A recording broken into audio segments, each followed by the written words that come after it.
এবার খুতবা শেষ, জামাত আসদি বলছেন ভাতিজা রে কি শোনালি পাগল করা মন্ত্র কি শোনালি, দয়া করে তোর এই চাচাকে আর একবার না শোনা।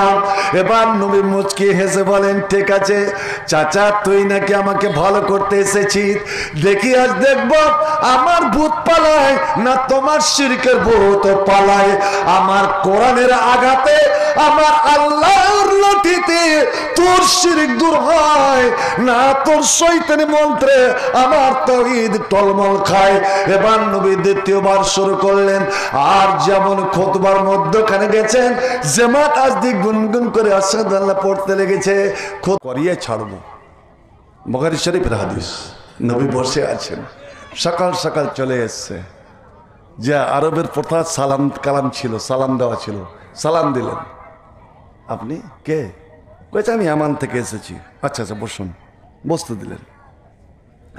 জামাত আসদি মনে মনে ভাবছে এই লোকটাকে জিনে ধরা মনে হয় না, ভূতে ধরা মনে হয় না, এই পাগলও মনে হয় না, তবে মক্কার লোকেরা আমাকে আনলো কেন? আপনি আপনার পরিচয় বুঝতে পারলাম না। তা আমি একজন ডাক্তার, আমি একজন কবিরাজ, আমি ঝাড়ফুঁক করি।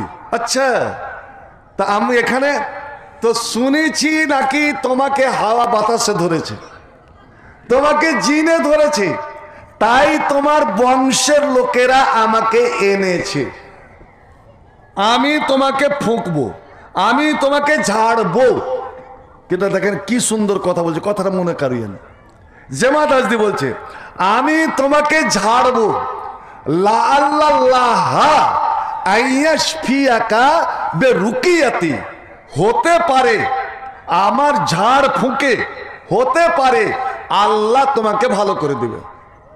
এটা কিন্তু বলে না যে আমি ঝাড় ফুঁকে তোমাকে ভালো করে দিব, এটা বলে না, এটা বলা ঠিক হবেও না। একজন কাফের হয়ে বলছে আমি তোমাকে ঝাড়ফুঁক করব। ঝাড়ফুঁক করাটা কার কাম? জোরে বলেন কার কাম? মানুষের। ওষুধ দেওয়া কার কাম? ডাক্তারের। আর ভালো করাটা কার কাম? জোরে বলেন ভালো করাটা আল্লাহর কাম। ও কাফের মুশরিক হয়ে বলছে লাআল্লাহ আইয়াশফিয়াকা বিরুকিয়াতি, হতে পারে আল্লাহ আমার ঝাড় ফুঁকে তোমাকে ভালো করে দেবে। আচ্ছা, তো আমার বংশের লোকেরা এনেছে, তো আমার বংশের লোকেরা আসলে আমাকে খুব ভালোবাসে গো। তো ডাক্তার বাবু আপনি তো আমার কি রোগ হয়েছে বুঝে নিয়েছেন? হ্যাঁ বুঝেছি বটে, তো তুমি কিছু বলবে নাকি? বলছে হ্যাঁ একটু বসছেন ভালো করে, আমি আমার রোগের কথাটা খুলে বলি, আমার কি কি রোগ, কোথায় কোথায় ব্যথা, একটু মনটা হালকা করি। দেখবেন কতগুলো মেয়ে ছেলেকে ডাক্তারের কাছে নিয়ে যাবেন, কথা বলার ঢং হয় না, তাও ডাক্তার বলছেন তবে কথা বলতে হবে না, আমি বুঝে নিয়েছি। তা হ্যাঁ বাবু এখানে ব্যথা হয়েছে, এখানে ব্যথা হয়েছে, এখানে হয়েছে, হ্যাঁ তো বলতে গেলে একটু বুকটা হালকা হয়। কও কও ভাতিজা কি অসুখ হয়েছে? এ মুসলমান, এরে বিশেষ করে যুব সমাজকে বলবো, এ যুবকেরা, নবী যেটা অসুখের কথা বললেন, ওই অসুখের প্রেসক্রিপশনটা, ওই অসুখের বর্ণনাটা জীবনে কতবার তুমি শুনেছো বলো তো? প্রত্যেক জুমাতে শোনো, প্রত্যেক জুম্মাতে শোনো, ঈদে বকরা ঈদে তুমি শোনো, বিহার মজলিসে শোনো, এত শুনেও তোমার কি পরিবর্তন হয়েছে বলো? আজ মুসলমানের পরিবর্তন হলো না কেন? আজ কোরআনের মাদ্রাসা খুলতে চলেছেন, কিন্তু আমি টেপুরকে আপন গ্রাম মনে করে একটা কথা জিজ্ঞেস করছি, আপনাদের বিয়ে শাদী যখন লাগে অন্যান্য রেশমের আওয়াজে যাব না, অন্যান্য কিছুতে যাব না, বলেন তো আপনারা স্টেজ, খাওয়ার স্টেজ, খাওয়া দাওয়ার ভোজের স্টেজটা স্টেজ করেন কি করেন না? করেন না যে ভাই? যেখানে খাওয়া দাওয়া হবে সব দাওয়াতি লোকেরা খাবে, মাইয়া লোকের স্টেজ আলাদা আর মদ লোকের স্টেজ দুটা করেন না একটা করেন? সত্য করে বলেন। একটাই। এই টেবিলে আমরা দুজন বসছি, আর এদিকে একটা মেয়ে লোক বসছে আর একটা ছুঁড়ি বসেছে, একটা মেয়ে লোক একটা বেটি ছেলে। এবার বলেন কেমন করে ওদের সামনে খাবো? আমি ভাত দেখবো, লোকমা মুখে দিব, না ও ওর লোকমার দিকে তাকাবো? সত্য করে বলেন। বেহায়াই, বেলজ্জার আর সীমা কিছু আছে? এই কওমের উপরে আল্লাহর গজব হবে না, তার কার উপরে হবে? যারা শরীয়তকে নিয়ে এত বড় খেলাধুলা শুরু করে দিয়েছে। একমাত্র মা এবং বেটা, বেটা এবং বেটি বা ভাই বহিন একসঙ্গে খেতে পারে, মা বেটা একসঙ্গে খেতে পারে, বাপ বেটি একসঙ্গে খেতে পারে। ওরে যারা মরেম দাদু পতিন একসঙ্গে খাবে, নানা আল্লাহ একসঙ্গে খেতে পারে। আর স্বামী স্ত্রী একই থালাতে একই সঙ্গে খাবে, এটাই সুন্নাত। স্ত্রীর মুখে স্বামী, স্বামীর মুখে স্ত্রী তুলে দেবে, এটা হলো নবীর সুন্নাত। নবী এইভাবে খেতেন। তাছাড়া যারা গায়ের মরে, এ মুসলমান, এর আলে হাদিসেরা, তুমি শরীয়তে কত বড় জবাই করলে যে একই জায়গাতে একই টেবিলে নর আর নারী, বেটা আর বেটি, ছেলে আর মেয়ে, আর খাজিনদারি করবে পুরুষেরা। আল্লাহ আল্লাহ। চলুন নবী আমার এবার রোগের বয়ান দিতে লাগলেন। বিসমিল্লাহির রহমানির রহিম। আর রহমান আর রাহিম শুনে এবার জেমাদাস দিয়ে থরথর করে কাঁপতে লেগেছে। সুবহানাল্লাহ কন্যাজি ভাই, এবার সুবহানাল্লাহ বলেন। ও এসছে ওর ভূত তাড়তে, আর নিজের ভূত কাঁপতে আরম্ভ করেছে শুধু দুটো শব্দ শুনে। কি ব্যাপার? এত সমুদ্র কণ্ঠে এ কি কয়, এ কি পড়ে? এবার নবী শুরু করে দিলেন, ইন্নাল হামদালিল্লাহ নাহমাদুহু ওয়া নাস্তাঈনু ওয়া নাস্তাগফিরুহু। নবী এমন সুরের জঙ্কার তুলে পড়তে লেগেছেন যে জেমাত আজদে এ নবীর পড়ার তালে তালে এইভাবে ঝুঁকতে আরম্ভ করেছেন। নবী যখন গেছেন আশহাদু আল্লা ইলাহা ইল্লাল্লাহ, খুতবাতে, এটা খুতবা না, আশহাদু আল্লা ইলাহা ইল্লাল্লাহ, ওর আস্তে আস্তে গুনগুন করতে লেগেছে। এবার খুতবা শেষ, জিমাদার দিয়ে বলছেন, ভাতিজারে কি শোনালি, কি শোনালি, পাগল করা মন্ত্র কি শোনালি, দয়া করে তোর এই চাচাকে আর একবার না শোনা। এবার নবী মুচকি হেসে বলেন, ঠিক আছে চাচা, তুই নাকি আমাকে ভালো করতে এসেছিস, দেখি আজ দেখবো আমার ভূত পালায় না তোমার শিরকের ভূত পালায়। আমার কোরআনের আঘাতে, আমার আল্লাহর লাঠিতে তোর শিরক দূর হয় না তোর শয়তানি মন্ত্রে আমার তাওহীদ টলমল খায়। এবার নবী দ্বিতীয়বার শুরু করলেন। আর যেমন খুতবার মধ্যখানে গেছেন, জামাত আজদি গুনগুন করে আশহাদু আল্লাহ পড়তে লেগেছে। খুতবা শেষ, জামাত ফের বলছে, ভাতিজারে একবার আমার কি তুই অনুরোধ মানবি, আর একবার শোনাবি কি? হায় হায়, আপনারা কোনদিন করেছেন কি? এবার নবী যেমন খুতবা পড়তে শুরু করেছেন, আশহাদু আল্লা ইলাহা ইল্লাল্লাহতে গেছেন, নবী শুধু আশহাদু আল্লা ইলাহা বলেছেন, নবী থেমে গেছেন। কিন্তু জামাত আজ দিয়ে পড়তে আছে আশহাদু আল্লাহ, একবার আপনারা পড়েন না, আশহাদু আল্লা ইলাহা ইল্লাল্লাহ ওয়া আশহাদু আন্না মুহাম্মাদার রাসূলুল্লাহ।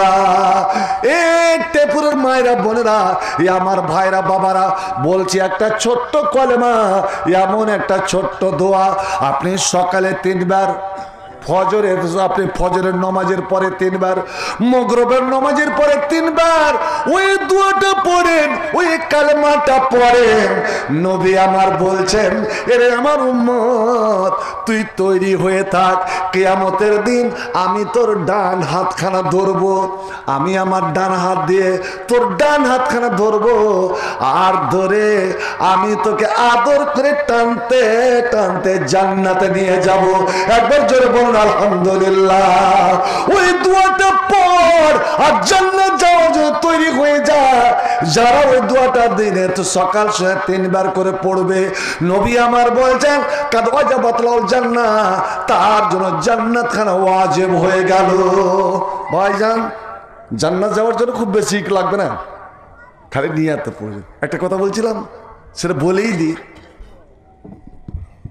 পারতপক্ষে বাবন তোমাদের বলি, বিশেষ করে পারতপক্ষে বিছানা যখন শুইতে যাবেন, শোয়ার সময় তো অনেকগুলো আমল আছে, কিন্তু এই আমলটা করিয়েন। কি? উজু করে নেবেন। উজুটাকে ছোট তাহারাত বলা হয়েছে, পাক। কেন যে ওই রাত্রে যদি মারা যান তা আপনি পাক অবস্থাতে মারা গেলেন, ইমানের হালাতে মারা গেলেন। আর উজু করে বসে বিছানায় বসে কতগুলো আমল আছে ওদিকে আমি বলছি না। উজু করে যারা ঘুমিয়ে যায়, উজু করে ডান কঠে যখন শুয়ে যায়, তখন আল্লাহ দুইজন ফেরেশতাকে ডাকেন। এ কেরামান কাতেবিন নয়, আলাদা দুইজন ফেরেশতাকে ডাকেন। এই ফেরেশতা, এরে আমার নূরের ফেরেশতা। আজ ওই টেপুরের ওই ছেলেটা, ওই মেয়েটা, ওই আমার বান্দা বান্দে উজু করে বিসমিল্লাহ বলে উজু করেছে, উজু শেষে এই দোয়া বলেছে, শুয়েছে। যা তোরা দুইজন চলে যা, একজন ডান দিকে বসবি, একজন বাম সাইডে বসবি। ভাইজান, আপনারা পরিকল্পনা নিয়েছেন, আল্লাহ যেন আপনাদের পরিকল্পনাকে বাস্তবায়িত করেন। এখানে যেন হিফজুল কোরআন যেন খুলে, এই কোরআনের বরকতে ইনশাআল্লাহ আপনাদের মাফ হয়ে যাবে ওই ছেলেদের দুয়াতে। কারণ কোরআন তেলাওয়াত করে যে দুয়াটা করা হয় ওই দুয়া কবুল। হাফেজে কোরআনদের মুখ দিয়ে যে দুয়াগুলো বের হবে আল্লাহর দরবারে কবুল হবে। কিন্তু দেখুন, আমি মানুষ, আমি যতই বড় আলেম হোক, আমার দোয়া কবুল হবে কি হবে না এর গ্যারান্টি নাই। কোন পীরের দোয়া কবুল হবে কি হবে না তার কোনো গ্যারান্টি নাই। কিন্তু আল্লাহর ফেরেশতারা শুধু খালি আমিন বলে দেয়, আমিন বলে দেয়, তো আপনার সব গুনাহ মাফ। আমিন বলে দিল, ওয়ালা দল্লিন, ফেরেশতারা বলেছে আমিন, আপনিও বলেছে আমিন, আপনার গুনাহ মাফ। সামিআল্লাহু লিমান হামিদা, আপনি বলে রব্বানা লাকাল হামদ, ফেরেশতারা বলেছে রব্বানা লাকাল হামদ। আপনার আওয়াজ আর ফেরেশতার আওয়াজ একসঙ্গে যদি মিলে যায় আপনার মাফ। তো আল্লাহ দুইজন ফেরেশতাকে বলেন, একজন তো ডানে বসবি আর একজন বামে বসবি। আমার বান্দা যখন খুব ঘুমিয়ে যাবে, অঘোর ঘুমিয়ে যাবে, তো ঘুমের ঘোরে মানুষ কি করে জি, এটা কি বলেন আপনারা? ডান কটে ছিলেন, বাম দিকে ঘুরলেন, ফের বাম দিকে তার ডান দিকে ঘুরলেন, এটাকে আমরা কি বলি? কট ঘোরা, কারওয়াট বাদাল না। আর যখন মানুষ কট ঘুরে ও কি জানতে পারে? জানতে পারে কি বলেন না? জানতে পারে না। কতবার যে কট ঘুরে, এই কট কে ঘুরায় বলেন তো? কে ঘুরায় এটা জানেন? মানুষকে যদি কট না ঘুরাইতো, এক কটে শুয়ে থাকে, সকালে উঠতে পারবেন না, আপনার ওই সাইড জাম হয়ে যাবে, জাম হয়ে যাবে। আহা, আল্লাহর কত বড় দয়া, আল্লাহর কত বড় নিয়ামত। এই নিয়ামতের কি শুকরিয়া আদায় করেছেন? আল্লাহর কোরআনে একটা ঘটনা আছে, 9 জন আল্লাহর প্রিয়, 9 জন আল্লাহর ভালোবাসা, ওরে আল্লাহর জন্য তারা বাড়িঘর ত্যাগ করেছিল, কিন্তু তারা ভয় পেল আমরা ধরা পড়ে যাব। এক পাহাড়ের গর্তে গিয়ে তারা আশ্রয় নিল, আল্লাহর কাছে দোয়া করলো। সঙ্গে ছিল তাদের একটা কুকুর, তাদের একটা কুকুর। কি দোয়া করলো বন্ধু? ওই দুয়াটা যদি আপনি প্রত্যেক জুম্মার দিন যদি করেন, ওই দুয়াটা যে সূরাতে আছে, ওই সূরাটা যদি শুক্রবার করে আপনি পড়েন, এরে আমার ভাইরা, বন্ধুরা, আমার মা বোনেরা, নবী আমার বললেন, দাজ্জালের বাপের ক্ষমতা নাই যে ওই লোকটাকে ভুলিয়ে দেয়, বেঈমান করে দেয়। আর ওই দুয়াটা পড়, ওই সূরাটা পড়, কবর আযাব থেকে বেঁচে যাবি রে, কবর আযাব থেকে বেঁচে যাবি। কি দোয়া একবার আমার সামনে মনে মনে বলুন, রব্বানা আতিনা মিন লাদুনকা রাহমা ওয়া হাইয়্ লানা মিন আমরিনা রাশাদা। সূরাতুল কাহফ। আল্লাহ দোয়া কবুল করে নিলেন। আল্লাহ ইশারা করলেন, এরে আমার ভালোবাসার, তোরা ঘুমিয়ে যা। আল্লাহ নিজে বলছে, ওদের চোখে আমি ঘুম মেরে দিলাম, এমনই ঘুম দিলাম, 1 দিন নয়, 2 দিন নয়, 1 মাস নয়, 2 মাস নয়, কতদিন আমি নিন পাড়ালাম, ঘুম পাড়ালাম, কোচে 309 বছর ধরে। একবার সুবহানাল্লাহ কি বলা যাবে না? 309 বছর। ওদের কুকুরটা ওই হাপ্পা বিচ্ছেদে ও ঘুম পাড়ছে। ওয়াকাল বহুম বাসেতন জেরা আয়ে বিল ওয়াসিদ। আপনাকে কোনো কুকুরে যদি তাড়ে, খুব খাঙ্গাইতে লেগেছে, ও তেড়ে চলে আসছে, আপনি দেখলেন যে হাত পালে দেয়, পারবেন সালা কামড়াবে, আপনি যদি জানেন ওই কুকুরটা একটু ছাপড়েন, একটু ধোলালেন, কুকুরটা দিয়ে ঘুরেন আর একবার খালি পড়েন কালবহুম বাসিতুন জিরাআইবিল ওয়াসিদ। রে টেপুরের কুকুর, তুই আমাকে তেড়ে আসছিস রে, কিন্তু আমি ওই মুসলমান যে তোরই জাত কুকুর আমাকে 309 বছর ধরে পাহারা দিয়েছিল। যেমন এই আয়াতটা পড়বেন, ওই কুকুর আপনার ডিস ব্রেক লাগিয়ে দিবে, সঙ্গে সঙ্গে ব্রেক ও আর এক চুল আগাবে না। সত্যি তো আমরা যে মুসলমানকে পাহারা দিয়েছি, যে মুমিনকে পাহারা দিয়েছি, আমি কত বড় বেয়াদবি করলাম যে আমি তেড়ে গেলাম। আল্লাহু আকবার। আল্লাহ বলছেন দেখো 309 বছর যে আমি ঘুমালাম, ওরা যদি কট না ঘুরত, ওটা তো মরণ লয়, নিন্দ পাড়াচ্ছি। আমি দুটো ফেরেশতা নিযুক্ত করে দিলাম, কি একবার ডান কটে ঘুরাবি, একবার বাম কটে ঘুরাবি, যেন বেডসুল না হয়ে যায়, ফোঁসা যেন না পড়ে যায়। আল্লাহু আকবার। ওইটা ওদিকে যাচ্ছি না। এবার আপনি উজু করে শুয়ে গেলেন, দুজন ফেরেশতা আল্লাহ লাগিয়ে দিলেন। আল্লাহ বলে দেন এদিককার ফেরেশতাকে, এ ফেরেশতা যখন আমার বান্দা এই কটে ঘুরবে, তুই তখন একটা দোয়া করবি। কি দোয়া? আল্লাহুম্মা গফির লাহু, আল্লাহ তুই তোরে বান্দাকে মাফ কর। আল্লাহ রে এই ঘুমিয়াতা মানুষটাকে তুই রহম কর। যখন বাম কটে ঘুরবে, বাম দিকের ফেরেশতা তুইও এই দোয়াটা করবি। এবার আপনি ঘুমের ঘরে 10 বার 20 বার যে কট ঘুরেছেন, তো আল্লাহর ফেরেশতারা দোয়া করতে আছে। সকালে ফজরের আজান হয়ে গেল, যেমনই ফজরের আজান, আপনি একজন মুমিন মুসলমান, আপনি চট করে বিছানায় উঠে বসলেন আর চোখ কচলাতে কচলাতে দোয়াটা পড়ছেন, আলহামদুলিল্লাহিল্লাযী আহয়ানা বাদামা আমাতানা ওয়া ইলাইহিন নুশুর। আপনার মুখ দিয়ে দোয়াটা বেরোচ্ছে, আর আল্লাহর ফেরেশতারা আপনার গেটে দাঁড়িয়ে দাঁড়িয়ে আল্লাহকে বলছেন, হে রব্বুল আলামিন, আল্লাহ সারা রাত তোমার বান্দার পাশে বসে বসে আমরা যে দোয়া করলাম, আল্লাহ শেষের বেলা তোমার কাছে আমাদের দরখাস্ত, আমাদের অনুরোধ, আল্লাহ রাত্রের দোয়া, আমাদের সমস্ত দোয়া আল্লাহ তুই কবুল করে নাও এবং তোমার বান্দাকে আল্লাহ তুই মাফ করে দাও। এবার বলুন তো, আপনি উজু করে ঘুমাবেন কি ঘুমাবেন না? এই সম্মানটা লিবেন কি লিবেন না? এই ইজ্জতটা লিবেন কি লিবেন না? আল্লাহর ফেরেশতারা যদি বলে দেয়, হে মালিকে গফুর রহিম, আল্লাহ সারা যেন দোয়া করলাম, আল্লাহ তোমার বান্দার জন্য কি দোয়া, আল্লাহ তুই মাফ করো, তোমার বান্দাকে আল্লাহ রহম করো, আল্লাহ এ আমাদের দোয়া তুমি কবুল করে নাও। আল্লাহ সবারই দোয়া না কাজ করে দিতে পারে, কিন্তু ফেরেশতার দোয়া না কাজ করবে না রে। এবার জেমা দাস দিয়ে বলছে, ইয়া রাসূলুল্লাহ আমাকে কবুল করেন। নবী কালেমা পড়িয়ে তাকে মুসলমান বানিয়ে নিচ্ছেন। আল্লাহ নবীর সুর, আল্লাহ নবীর কণ্ঠ। আম্মা জান আয়েশা বলছেন, আমি নবীকে কোরআন শোনাতে লাগলাম। বন্ধুরে আমার, নবী যেমন অপরকে শোনাতেন, নবী অপরের মুখ থেকে শুনতেন, অপরের মুখ থেকে শুনতেন। নবী নিজের সাহাবাদেরকে বলতেন, এ আমার সাহাবারা, যেমন ওবাই এবং কাব বলে একজন ছাত্র, এই ওবাইয়ের কোরআন পড়াটা এত সুন্দর, এতই সুন্দর যে একদিন আল্লাহ পাক আমার নবীকে বললেন, এ নবী, তুমি তোমার ছাত্র, তুমি তোমার তালবে ইলম ওবাই এবং কাবকে কোরআন পড়ে তুমি শোনাও। আল্লাহ নবী যাচ্ছেন, ওই দিকটা ওবাই এবং কাব চলে আসছে। ভাইরে, শিক্ষক ছাত্রর কাছে শিখতে পারে, এত কোনো লজ্জা নাই। নবী বলছে, ওবাই দাঁড়াও, হুজুর ইরশাদ করুন। ও ভাই তুমি বসো। ও ভাই বসে গেলেন, নবীও বসে গেলেন। ইয়া রাসূলুল্লাহ, কি করতে হবে দয়া করে আপনি ইরশাদ করুন। আমার নবী ও ভাইয়ের মুখের দিকে তাকালেন আর তাকে বলছেন, লাকাদ আমারানি রাব্বি, আল্লাহ আমাকে হুকুম দিয়েছেন, আল্লাহ আমাকে হুকুম দিয়েছেন, আন আকরা আলাইকাল কোরআন।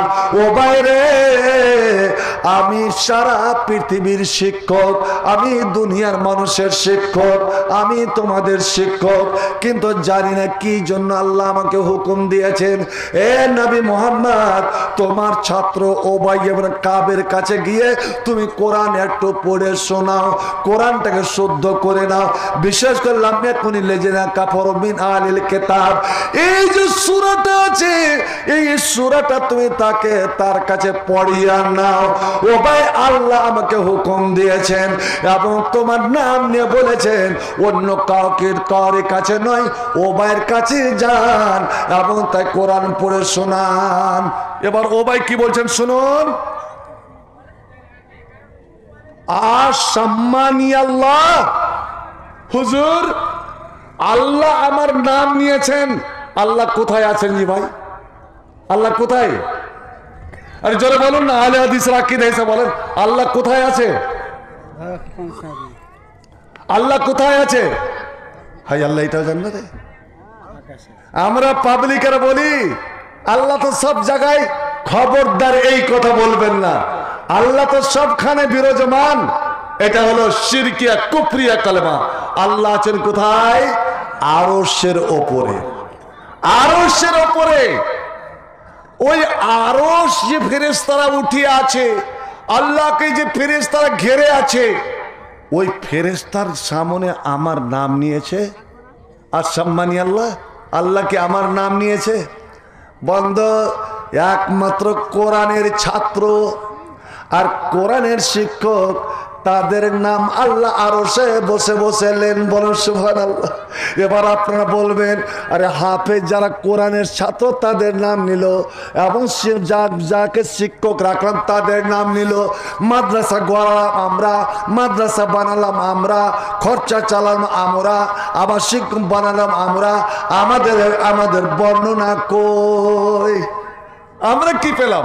কি পেলেন ওটা পরে কিন্তু আলোচনা করার অতটা সময় পড়ে না। এবার হুজুর বলছে হ্যাঁ আল্লাহ তোমার নাম নিয়েছে। সম্মানী আল্লাহ, হুজুর আল্লাহ আমার নাম নিয়েছেন? বলছেন নাম? লাকাদ সাম্মাক আল্লাহ, আল্লাহ তোমার নাম নিয়েছেন। আর যেমন এই কথা 3 বার হুজুর বলেছেন, ফাবাকা ওবাই কাঁদতে আরম্ভ করেছেন। কেনে যান ই কান্না কেন জি ভাই? আল্লাহ আপনার নাম বয়ান করছেন, আল্লাহ আপনার নাম নিচ্ছেন, এতে কান্নার কারণ কি? এতে তার আনন্দিত হওয়া উচিত, খুশি হওয়া উচিত। খুশি না হয়ে কাঁদতে লেগেছে। কান্না একটা আছে দুঃখের কান্না, আর একটা হচ্ছে কিসের কান্না জি ভাই? মহব্বতের কান্না, ভালোবাসার কান্না। দীর্ঘদিন পরে, অনেক দিন পরে, 10 বছর পরে বেটা বাড়ি ফিরে এসেছে। এবার বলেন তো ওই মা বাপ দেখে মা গিয়ে জড়িয়ে ধরে হ্যাঁ করে হাসবে না মাও কাঁদবে বেটাও কাঁদবে? কোন জনে হাসবে না কাঁদবে? এই হাসিটা কি, কান্নাটা কিসের? দুঃখের কান্না। বেটি যখন শ্বশুর বাড়ি থেকে আসে, মা দীর্ঘদিন পরে শ্বশুর বাড়ি, অনেক মা কাঁদে কেন? এটা মহব্বতের কান্না, ভালোবাসার কান্না। আবার একটা দুঃখের কান্না, ও মায়ের কান্না ভালোবাসার, ও মায়ের কান্না দুঃখের কান্না। এই জন্য যে কোরআনের আমি আলেম, কোরআনের আমি হাফেজ, এই জন্য তো আল্লাহ নাম নিয়েছেন।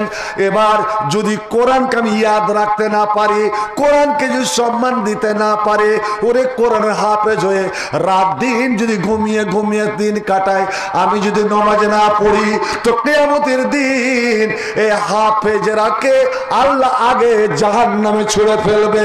সুবহানাল্লাহ।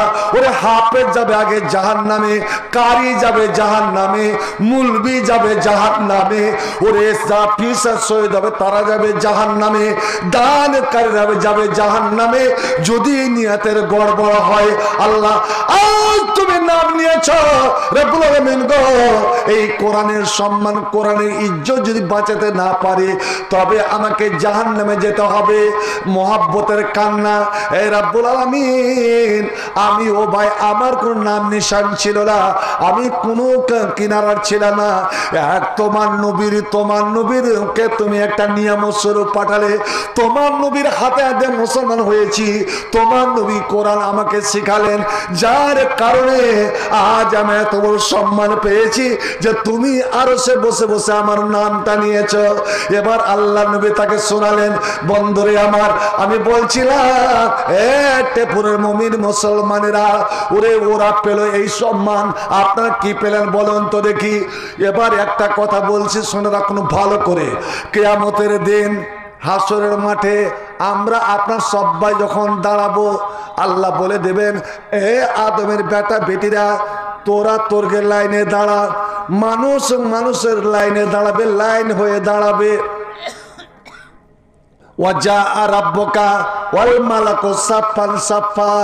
আর ফেরেশতারা দাঁড়াবে ফেরেশতাদের লাইনে, জিনেরা দাঁড়াবে জিনেদের লাইনে। কিন্তু মানুষের মধ্যে এমন কতগুলো মানুষ আছে যারা মানুষের লাইনও দাঁড়াতে পাবে না, যারা জিনের লাইনও দাঁড়াতে পাবে না। এমন মানুষ আছে যে ওরা আপনার সচক্ষে দেখবেন যে আপনার বেটা হয়ে, আপনার ভাতিজা হয়ে, আপনার ভাই হয়ে ও কিন্তু মানুষের লাইনে দাঁড়াতে পায়নি। কোন লাইনে দাঁড়াচ্ছে জানেন? আল্লাহু আকবার। এর চেয়ে সম্মান, এর চেয়ে ইজ্জত আর কি হতে পারে? সেই দিন এই টেপুরওয়ালা, আমি খুশি হব যদি টেপুরি হিফজুল কোরআনটা তৈরি হয়ে যায়। ওরে টেপুরের ভাইরা বোনেরা, প্রত্যেককে বলে যাচ্ছি, আপনার কিয়ামতের দিন খুশি হয়ে যাবেন যদি এই টেপুর থেকে 10টা ছেলে, বাইরের নয়, এই টেপুরের 10টা ছেলে, 10টা মায়ের বেটা যদি হাফেজ হয়ে যায়, তবে আমি এখানকার জনসাধারণের কাছে অনুরোধ করে যাব, শুধু বেটা ছেলেকে হাফেজ বানাবেন না, ব্যবস্থা করবেন মেয়েদেরও, মেয়েরা যেন কোরআনের হাফেজা হয়। এখান থেকে 10 জনকে যদি হাফেজ আলেম যদি হাফেজা বানাতে পারেন, ওরে হাফেজেরা এমনই সুন্দরভাবে কোরআন পড়ে, এমনই মাখরাজ সহ কোরআন পড়ে, এমনই তার তেলের সঙ্গে কোরআন পড়ে, এমনই কাওয়ায়েদ জাওয়াবিতের সঙ্গে কোরআন পড়ে, যেটা আমি এতদিন ধরে দার্স তাদরিস করে আসছি, আমি মুদারিস করে আসছি, আমিও পারবো না। সবচেয়ে বড় সম্মানের বিষয়, এখন নামাজের টাইম হয়ে গেল। মনির আমার ছাত্র, তাহলে আমি তার সিনিয়র। আমি কতদিন ধরে জালালপুরে আছি, আমি 36 বছর ধরে। এবার নামাজের টাইম হয়ে গেছে, জেরি নামাজ, জেরি এসারের নামাজ।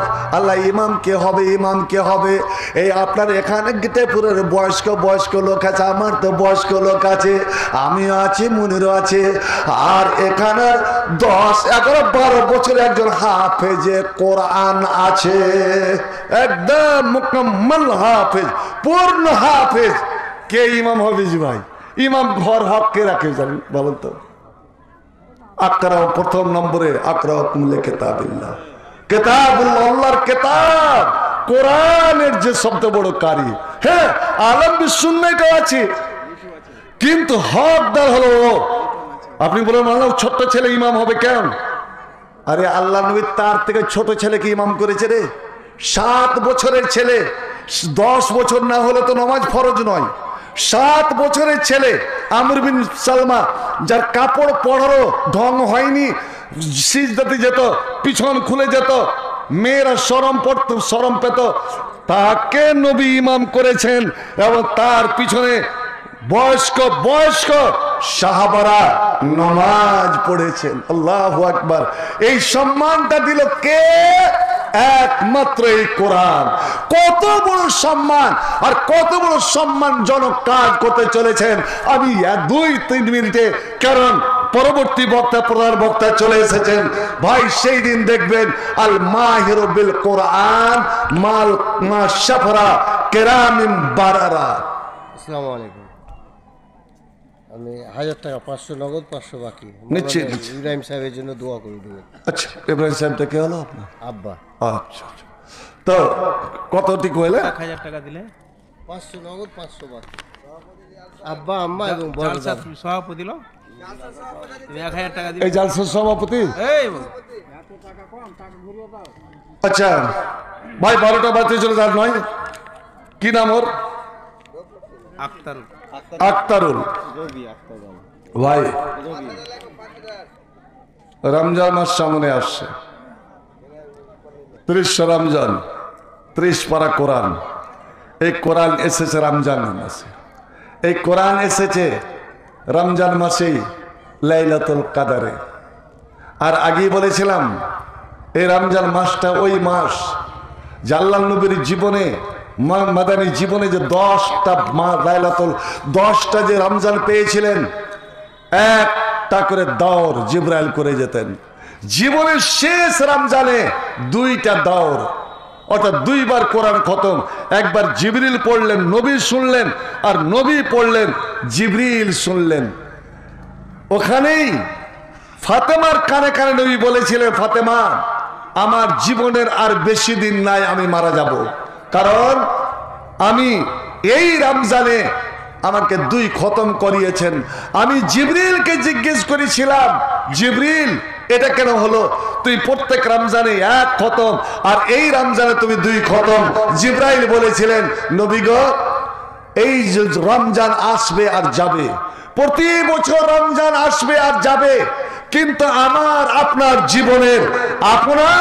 জীবনের এটাই হলো শেষ রমজান। আপনার জীবনে আর রমজান আসবে না, আপনি এর পরেই কিছুদিন পরে দুনিয়া থেকে বিদায় যাবেন। আর যেই কোরআন নিয়ে, যেই কোরআন খতম করার জন্য আমি মসজিদে নববীতে রিয়াজুল জান্নাতে আসতাম, যেহেতু আপনি দুনিয়ায় থাকবেন না, তো আমারও আর এই কোরআন কেন্দ্রিক ভাবে কোরআনকে নিয়ে দুনিয়াতে আসা আমারও হবে না। আহা ভাই আমার, বন্ধু আমার, আল্লাহ রাব্বুল আলামিন ওই আপনার ছেলেটাকে বলবেন, আপনার ছেলে দাঁড়িয়ে আছে ওই সম্মানী ফেরেশতার দলে, যে সব ফেরেশতারা আল্লাহ এবং বান্দার মধ্যে ওরে কূটনৈতিকের কাজ করে, ওই মহাসম্মানী ফেরেশতার দলে তারা দাঁড়াবে। আপনি দেখে আপনার বুক গৌরবে বুকটা ফুলবে কি ফুলবে না? হায়রে আমরা আদম সন্তান হয়ে, আমার ছেলে একটা আমার সন্তান হয়ে আজ কোরআনকে কেন্দ্র করে কোরআনের জন্য এতটা সম্মানিত যে আল্লাহর ফেরেশতার দলে সে দাঁড়িয়ে আছে। শুধুই তাই নয়, আল্লাহ রাব্বুল আলামিন দুনিয়ার কোনো মানুষকে বলবে না, কোনো মুলবিকে বলবে না, কোনো হাজিকে বলবে না, নমাজিকে বলবে না, ওরে রোজাদারকে বলবে না যে তুমি দুনিয়াতে যতটা নমাজ পড়েছো একটা করে নমাজের নাম লাও এবং জান্নাতের উপরে উঠো। ওরে যত দান করেছো একটা করে দানকে গুনো এবং জান্নাতের উপরে উঠে, এটা আল্লাহ কাউকে বলবে না। একমাত্র 114টা সূরা সুন্দর করে কাওয়ায়েদ জবাবে সহজের মুখস্থ করেছে এবং হাফেজে কারীরা ঠিক যেইভাবে থেমে থেমে মাখরাজ কোরআন তেলাওয়াত করে, আল্লাহ রাব্বুল আলামিন বলবেন, এ হাফেজে কোরআনেরা এরা এসো, ইকরা পড়ো, একটা করে আয়াত পড়ো, ওয়ার্তাকে আর ওপরে উঠো, জান্নাতের উপরে উঠো, ওয়ারাত্তিল কামা কুনতা তুরাত্তিল ফিদ দুনিয়া। আর ওইভাবে থেমে থেমে রুকে রুকে কাওয়ার সব কিছু নিয়ম কানুন মেনে তুমি পড়ো যেভাবে দুনিয়াতে পড়তে। এ আমার প্রিয় ভালোবাসা, যেখানে তোমার 6236টি আয়াত, 6236টি আয়াত সম্পূর্ণ কোরআন যেখানে তোমার পড়া শেষ হবে, ওরে একটা করে আয়াত পড়ো, একটা করে সিঁড়িতে তুমি উঠো, যেখানে তোমার কোরআন পড়া শেষ হবে, ওরে ওটাই হবে তোমার জান্নাত, ওটাই হবে তোমার স্থান। আপনি বলবেন, মাওলানা এরাই এই সম্মানটা পেল, আমি মা বাপ হয়ে কি সম্মানটা পাবো? ওরে ওরা মা বাপ তো বলবে, আপনার কমিটি আপনার বলেন মাওলানা ও পেল, ওর মা বাবা পেল, কিন্তু আমরা মাদ্রাসা বানালাম, আমরা পরিষেবা দিলাম, আমরা সব কিছু চালালাম, এতে আমরা পেলাম কি? আমাদের লাভটা কি হলো? বন্ধু আমার অনেক কিছু আলোচনা ছিল, আমি বলছি ওরে দুনিয়ার বুকে সবচেয়ে মাজলুম হলো এই কোরআন। আমার 23 বছর ধরে মার খেলেন, গাল খেলেন, রক্ত ঝরালেন একমাত্র কোরআনকে কেন্দ্র করে। এ মুসলমান, নবী তাইফের মাঠে মার খেলেন কোরআনকে কেন্দ্র করে। ওরে আবু বকরকে ঘর ছাড়তে হলো এবং দোকান না তাই ঘুরিয়ে আনলো একমাত্র কোরআনকে কেন্দ্র করে।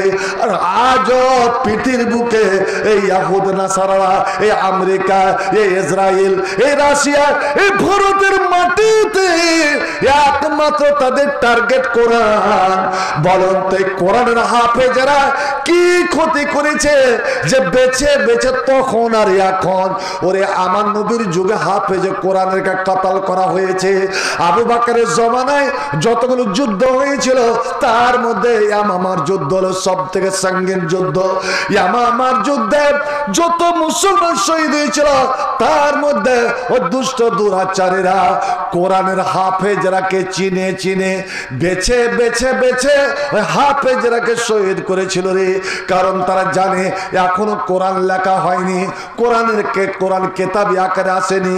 এই হাফেজরাকে যদি মেরে ফেলা হয়, যদি শহীদ করে দেওয়া হয়, কোরআন আপনা আপনি দুনিয়াতে মিটে যাবে।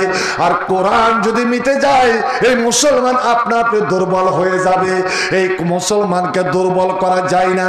যতদিন মুসলমানের সম্পর্ক আছে কোরআনের সঙ্গে, এই মুসলমানকে যদি দুর্বল করবি, এর ইমানকে যদি লুটবি, এদের বাড়ি থেকে এদের ঘর থেকে কোরআনকে দূরে সরিয়ে দে।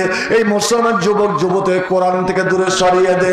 মুসলমান আসনে গিয়ে আসন, দুশ্মন যতই চেষ্টা করো না কেন, আমরা কোরআন মেনেছি, আমরা কোরআন মানব। ওরে কোরআনের জন্য আমরা জীবন দিতে হয়, জীবন আমরা দিব। আমরা কোরআনের অতন্ত্র পড়ি। আল্লাহ রাব্বুল আলামিন নিজে বললেন এই কোরআনকে শত চেষ্টা করেও, ওরে ইসলামকে শত চেষ্টা করে তোরা মেটাতে পারবি না। আমি আল্লাহ কোরআনের মুহাফেজ, আমি আল্লাহ নেগেবান। আমি আমার বান্দাদের দ্বারা আমি কোরআনের হেফাজত আমি করিয়ে নেব। বিয়াদি মাফ করবেন, 5 মিনিট শুধু আপনাদের দেখবো কোরআনের মোহব্বত, কোরআনকে কতটা ভালোবাসেন, আল্লাহর কালামকে কতটা ভালোবাসেন।